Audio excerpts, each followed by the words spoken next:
Hey everyone, 24/7 here, and I am here with my SummerSlam 1994 review. And yes, I brought the microphone back, but this is just the setup we're gonna go with. Just go with me here, okay? Thank you. I appreciate everything you guys do. Finally, talk about the show. I'm sorry it took me so long to get this video done. It's just been a long week. I've been trying to juggle like 3 videos at once. So yeah, sorry if it's coming out a little later than I would have liked. It's just been a long, busy, exhausting week. I actually had a really bad anxiety attack for like a day and a half in the middle of the week. So it's been hard. It's been a long past couple weeks because I had... Oh, what the fuck was the weekend before? I don't fucking remember. I went camping one weekend. Not this past weekend, the weekend before. And this past weekend I had the convention, which I am making a video about. It's coming in like October. I'll get to that. No, did I say October? August, but I'll get to that.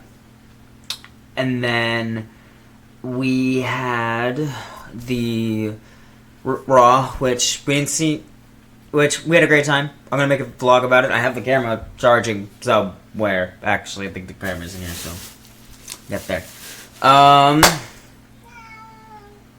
Yeah, hi Youngest. Hi Stinky.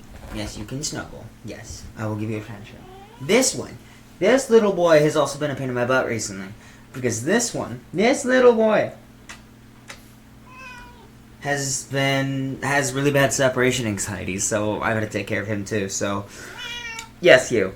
It's been a long week, so forgive me for taking long. This was I basically watched this in chunks over the couple week. You can tell it's 11 o'clock at night. So yeah, I'm gonna get this video done. Just film it. Here we are. It's been 2 minutes. SummerSlam 1994. Oh boy, SummerSlam 1994. This show took place on August 29th, 1994 in Chicago, Illinois at the United Center. I think it was, correct me if I'm wrong, this is the first ever event at the United Center. Crazy. It had an attendance of 23,300 with a buy rate of 300,000. So hot, it's scary. Yeah, this took place after King of the Ring, and mind you, this is an August. King of the Ring was in so this is when pay-per-views were fairly decently spread apart, because 94 King of the Ring was in June. Yeah, it was a few months apart. And then the pay-per-view before, I think, was In Your House? No, it was WrestleMania, which was late April, I think. March, Jesus. So yeah, these pay-per-views are spaced apart, because the next pay-per-view after SummerSlam was Survivor Series, so yeah, it's crazy, man. But yeah, SummerSlam 94. I surprisingly enjoyed this show. More than I thought I would. Because when I texted Zach, and I was like, hey, I want to do SummerSlam 94. Because I didn't know what SummerSlam I wanted to do. I didn't want to do one, I don't know, I just didn't want to get all the good ones out of the way. So I was like, okay, yeah. But there's good stuff on here. I think there's really only one match I didn't like, and it's the main event, but we'll get there. Yeah, so let's get to that.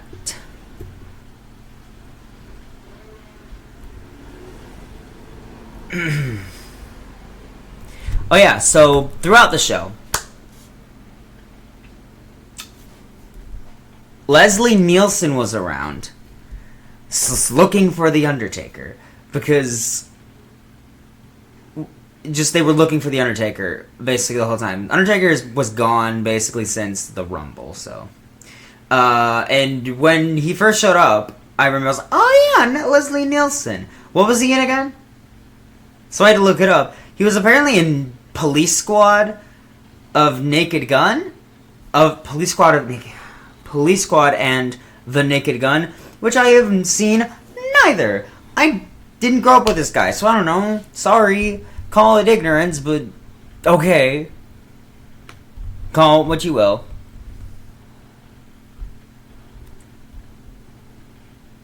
Yeah. The opening match was the Head Shrinkers, accompanied by Afa. I think was it Afa the one who passed away, or was it Sika recently? Yeah, no. Afa is not the one who passed away, because his brother Sika passed away recently, Roman Reigns' dad, which, sad.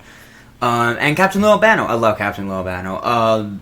Fun fact, the only reason I remember Captain Lou Albano at all, as a kid, was not because of wrestling, because he played Mario on the Super Mario Brothers Super Show, which, weird fact about me. But yes, they faced Bam Bam Bigelow and IRS of the $1 Million Corporation. I did remember the name. With Ted DiBiase. I think it was Samu and Fatu. Samu? Who is Samu? Okay, I gotta look up who the Head Shrinkers were. Because I feel like I should know who the hell the Head Shrinkers are. The Head Shrinkers. WWE. The Head Shrinkers. Okay, so they were called the Samoan SWAT Team.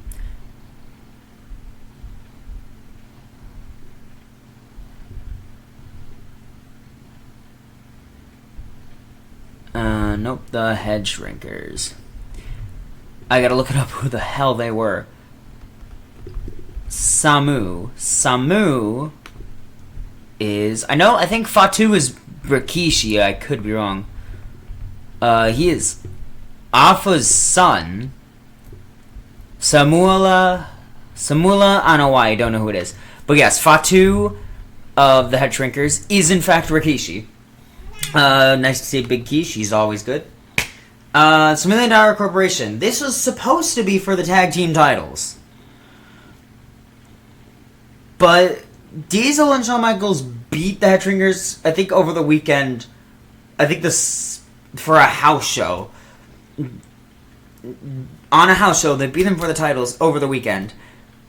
The reason they won those titles is because they want, since Diesel was going to drop, spoilers, Diesel was going to drop the Intercontinental title later in this same night to Razor Ramon, they wanted to keep Diesel with a title to keep him looking strong, because Diesel would eventually win the fucking world title at a little after Survivor Series, so...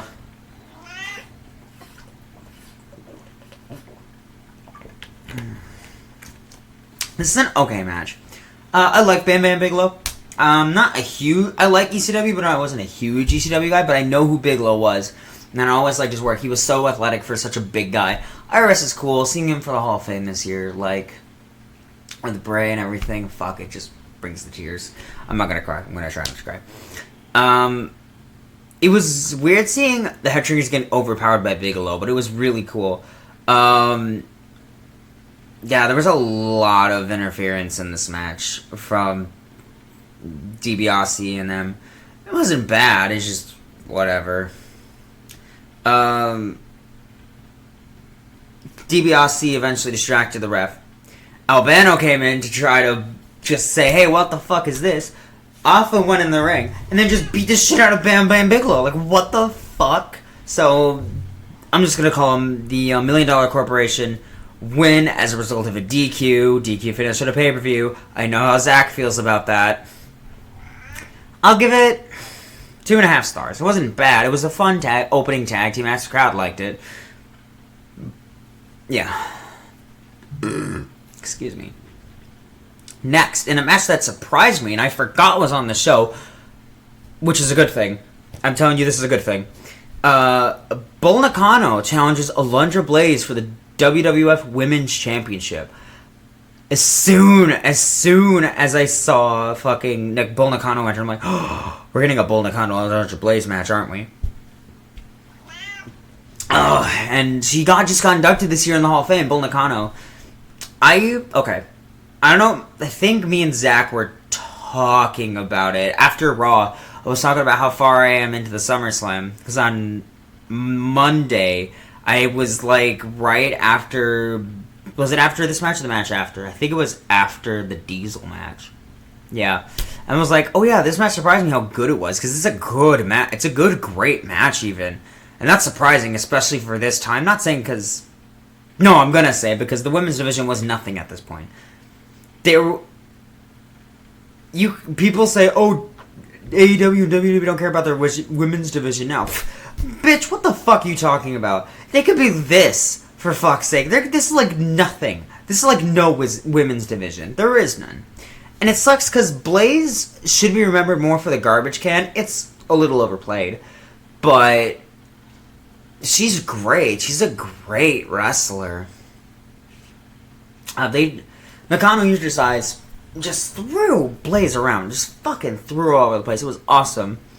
And then Blaze was a really good underdog. Hit a Hurricanrana, spinning heel kick. And then Nakano had a bunch of submissions on her. Like, this is a good wrestling match. Oh yeah, Bull Nakano came out with fucking Luna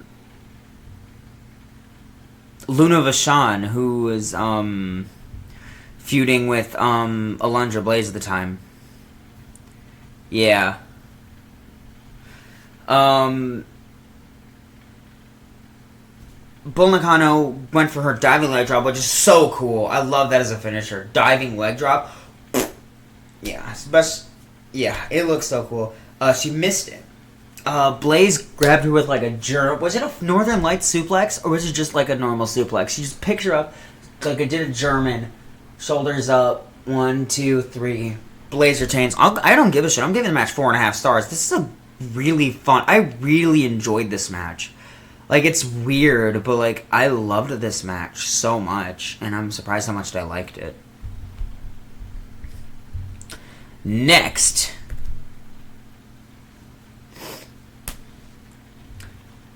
Diesel, accompanied by Shawn Michaels, the tag team champions, Diesel defends the Intercontinental Championship against the bad guy, Razor Ramon.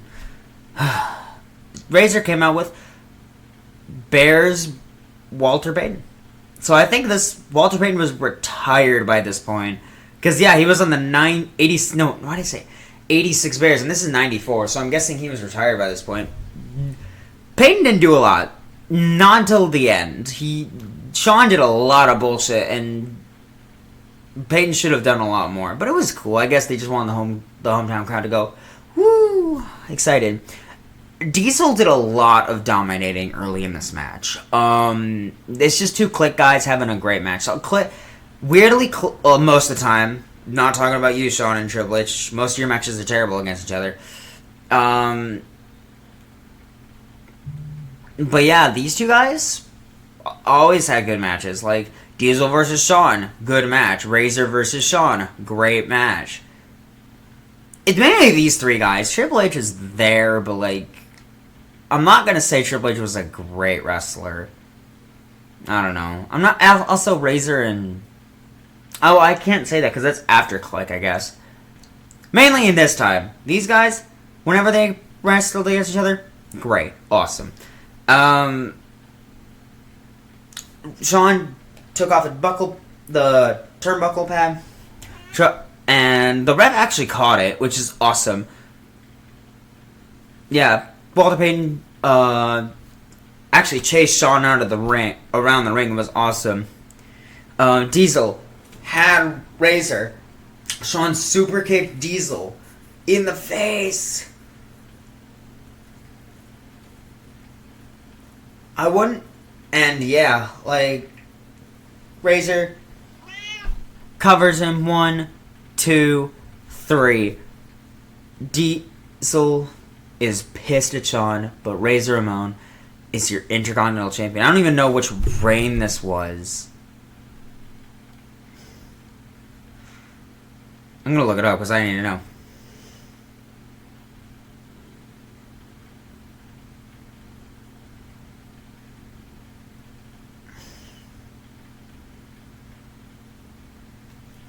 I think it's Razor's 3rd or 4th Intercontinental title reign.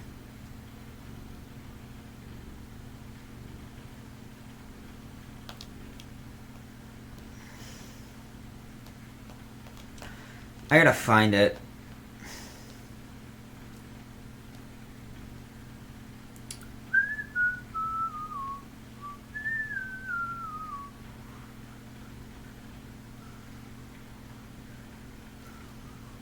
Oh, and I can find it. 1, 2. This is Razor's second Intercontinental Championship reign. He would go on to hold it for a while. He'd lose it at the Rumble to Jeff Jarrett, actually.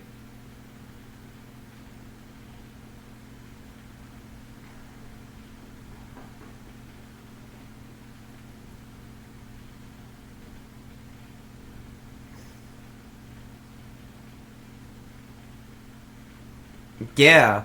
Razor would hold it until, the Rumble of next year, which is cool. Good match. I'll give it 4 stars. Sorry for that, but I was just double checking. Because I like knowing little facts. It would bug me if I didn't know. The next match had an actually somewhat interesting story. Tatanka versus Lex Luger. Now, both men are faces going in. Tatanka basically accused Luger of selling out. That's the whole thing. Why did Luger sell out? Or did Luger sell out? And there was a poll. 54% thought Luger did it.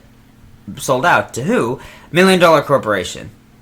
And Tatanka was accusing, just seeing like, you sold out. Go fuck yourself, you bitch. And he was like, I can beat you anytime.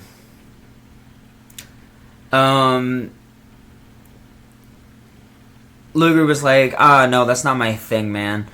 So they had a pretty good match, honestly. A lot of nice back and forth. I forgot Tatanka can actually wrestle. And Luger, because I knew Luger was always good. He had good matches, especially in his WCW time, especially as he was champ. But Tatanka wasn't bad. He held his own here. But then DiBiase came out with a bag of money, specifically colored red, white, and blue. Luger literally screaming at DiBiase. Tatanka hit a roll-up for the win. And then the twist. A very simple twist, but a good twist. Tatanka starts beating up Lex Luger, and Tatanka was the one who sold out. And then as soon as he's leaving, DiBiase says, you know what? Go kick his ass some more. He puts him in the $1 Million Dream, stuffs his face with $1, and leaves. 3 stars, honestly. It's a pretty simple story. And I think as a kid, I wouldn't have figured it out, but I think that's pretty cool. Yeah.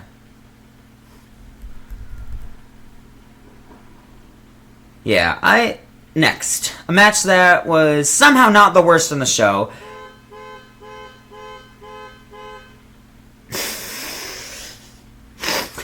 Mabel takes on Jeff Jarrett. So this is apparently supposed to be Jeff Jarrett versus Doink, because Jeff Jarrett and Doink were feuding. But I don't know what the fuck. Did they ever give a reason why the hell he was switched out?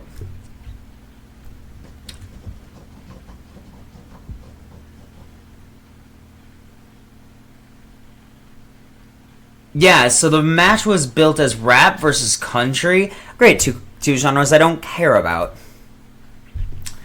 This was surprisingly competent. I forgot Mabel could do like a few moves at this point. He wasn't like the heel in 90 fucking 5 the next year, but still, whatever. It's still not great. Jarrett tried putting Mabel to sleep. Mo came out, and the crowd fucking loved it. I should mention the entrance for both fucking, for Mabel, because it's, like, crazy how much people were into him. In a year, they wouldn't be. In a year's time, they wouldn't be. Also, Knuckleball showed up. He was a wrestler. This was, the fucking New Generation Wrestling, so it was weird, remember Dumpster Guy gimmick? Baseball guy gimmick, and this is the baseball guy. And apparently this is a reference to the MLB strike from that year. So, I'm on strike. Okay.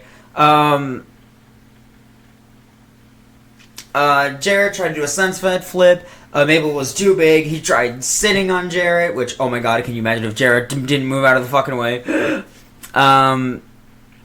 Then Jarrett pinned Mabel to win. I give it 2 stars. Wasn't bad. I'll give it 2.5 stars, honestly. I liked it more than the opening match, but only by a little. Next. In the best match of the night. And it's realistically not close. It's a steel cage match. It was apparently originally going to be a ladder match, but Bret didn't even want any stakes for it. But he's like, fine, I'll do a steel cage match. Bret Hart defends the World Wrestling Federation Championship against his brother, Owen. And I reviewed WrestleMania 10. It's not a good review. I don't think any of those early reviews of mine are good, but that's besides the point. I can actually talk about this feud. Fuck. Yes. Okay. So this match is the entire reason I reviewed this show. Was it worth it? Yes, of course it fucking was. It's the only I'm not even a Meltzer guy, but only 5-star match in SummerSlam history? I don't know if it's that good, but it's damn good. So while they were setting up this cage, because they had to build up the whole thing in between the Jarrett match and this match. And they just interviewed the Hart family, and Jim the Anvil's out there. Bulldog was there, who was like, oh yeah, that's right. Yeah, it was just... I can't even say how much I liked this match, because it was just... There's a clear story here of very similar to WrestleMania 4, but you can feel like they were more aggression. Like, and this is different than normal steel cage matches now, because you don't win by pinfall or submission in this match. You win by escaping the cage. And they were just hurling each other at the door, trying to get out as fast as they can. And honestly, and I don't know if I'm going to get in trouble for this, I don't know if Zach will agree, because he'll see this video probably when he wakes up tomorrow. Hi, Zach. I think Owen could have won this, and I've been okay with it. I think they should have given Owen the WWE title. I think everyone can agree on that, but this could have been a good shot for that, because they wouldn't have sent the crowd home unhappy. Undertaker still would have won in the main event, but like...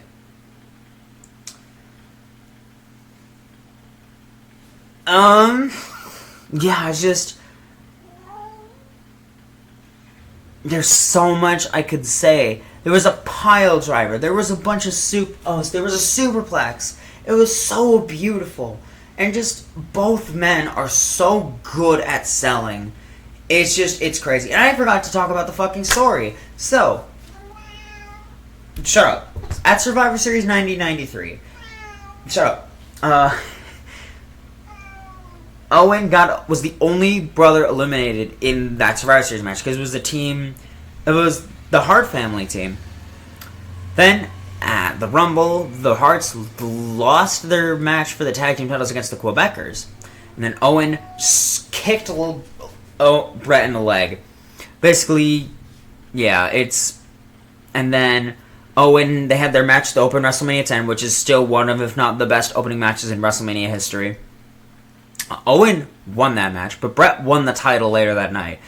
And you could you remember the end of the show, Owen with that fucking cold blue stare, looking at his brother like, you motherfucker. Bret then was held on the title this long, but Owen won King of the Ring. So that set up this match, because it was for a title shot. So yeah,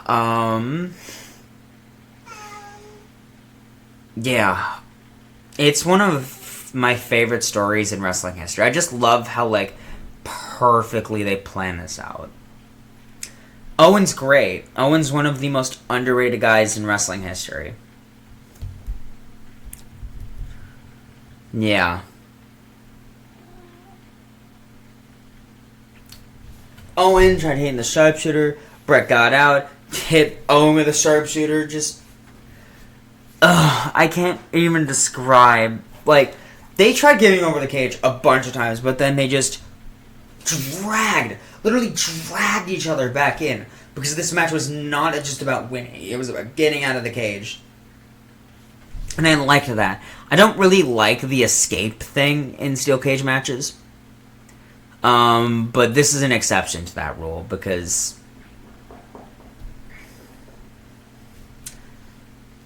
Yeah. Bret through Owen's head into the steel cage, because they were both on the other side, climbing down. Owen was there.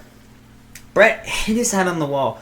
Owen fell. His legs were stuck in the cage. Bret climbed down, dropped down. Bret retains. I'll give it 5 stars. It's a fantastic match, and you could see, like, they planned this. They didn't plan it out, but, like, you just... Could these two ever have a bad match? Ever? I feel like if Owen was alive now and Bret didn't have to retire, they wrestled in their 50s, they'd still have, like, the best match ever. I genuinely believe that. After the match, Jim Neidhart was sneaking like this, decked Davey Boy Smith in the fucking head. Then Neidhart and Owen threw Bret back in the cage. It was padlocked, and then they both beat the shit out of Bret until the rest of the Hart family could save him. This then led to Survivor Series, where Bret did not lose the title to Owen. He lost it to Bob Backlund, because Owen threw in the towel, and I don't think they ever did anything afterwards. Then again, that led to the fucking worst match Bret Hart ever had on pay-per-view, in Bret's own words, with fucking Christ. A match so bad. Like, fuck. And then the match that shouldn't have been the main event, Undertaker versus Undertaker. So how the fuck did we get to here? So, 93 Rumble. Yokozuna successfully defended the WWF Championship against The Undertaker in a casket match, where basically 9 other fucking people came out and helped Yokozuna win. And the Undertaker's soul went to heaven. And like a weird screen protection. It was so dumb. Even just watching it, I was like, what the fuck is this trash?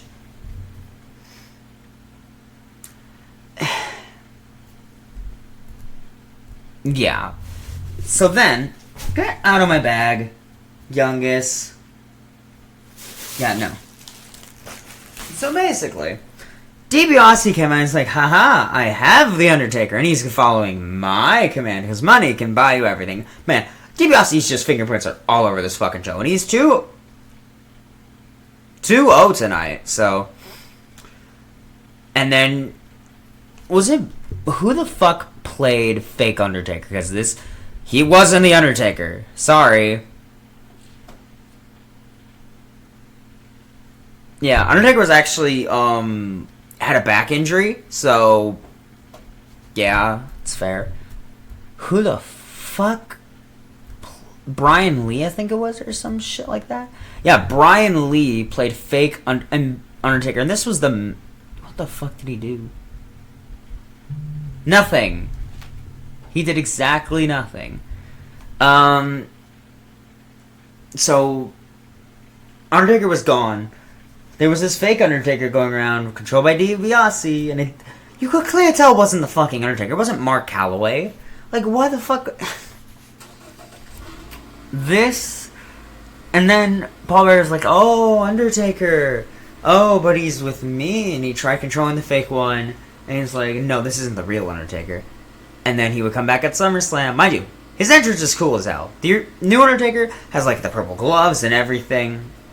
And he has the big urn with the flash. I'm like, oh. And I'm like, what is this bullshit? Stop New Generation Era. Stop being New Generation Era. I can't handle this shit right now. This match is boring. It is so ungodly fucking boring. Like, this match is unfathomable why they thought this should main event the show. I get it, the return of The Undertaker. That is it.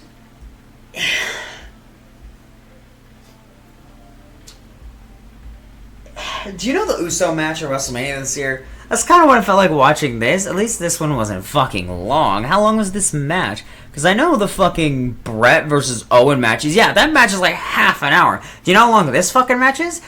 Less than 10 minutes. This match is less than 9 minutes. This match is 8 minutes and 57 seconds.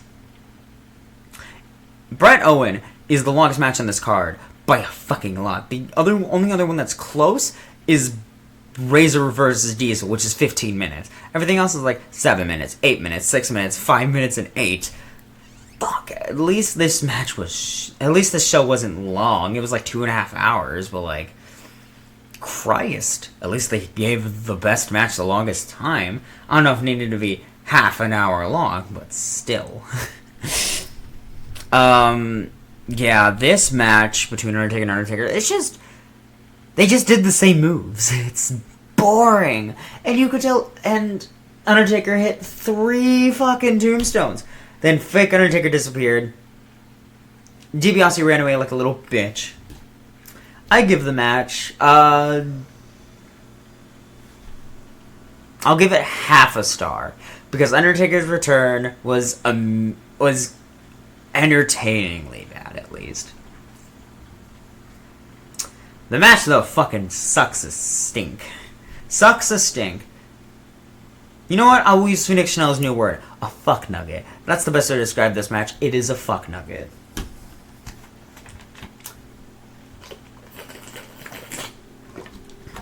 At least the worst match in the show was short. This show. It's good. I liked it. Wasn't like amazing or anything. It was actually a really good it was a very good SummerSlam. Except for that main event. Which is tragic, to say the least. I'd say go watch the women's match, the Intercontinental title match. Just watch all the title matches, basically, is what I'm saying. Yeah, like, it's a good SummerSlam. I give it a 8 out of 10, honestly. This is a good SummerSlam. And despite that main event, it's a good SummerSlam, I think. So yeah, I enjoyed it. Next time, it'll be 10 years in the future with SummerSlam 2004. And you won't see me until SummerSlam 2024. Yes, we did this on purpose. Get fucked. And after that, we're gonna be, actually, I'll let Zach talk about that in the next review. He'll explain what's gonna happen after SummerSlam 2004. I know after 2004, SummerSlam 2024. I'm gonna be uploading those, Youngest! I'm gonna be uploading the Kitsune Con thing, and I'm gonna be uploading the, Raw vlog, so look forward to those. Youngest! You stinky boy! Alright, see you guys.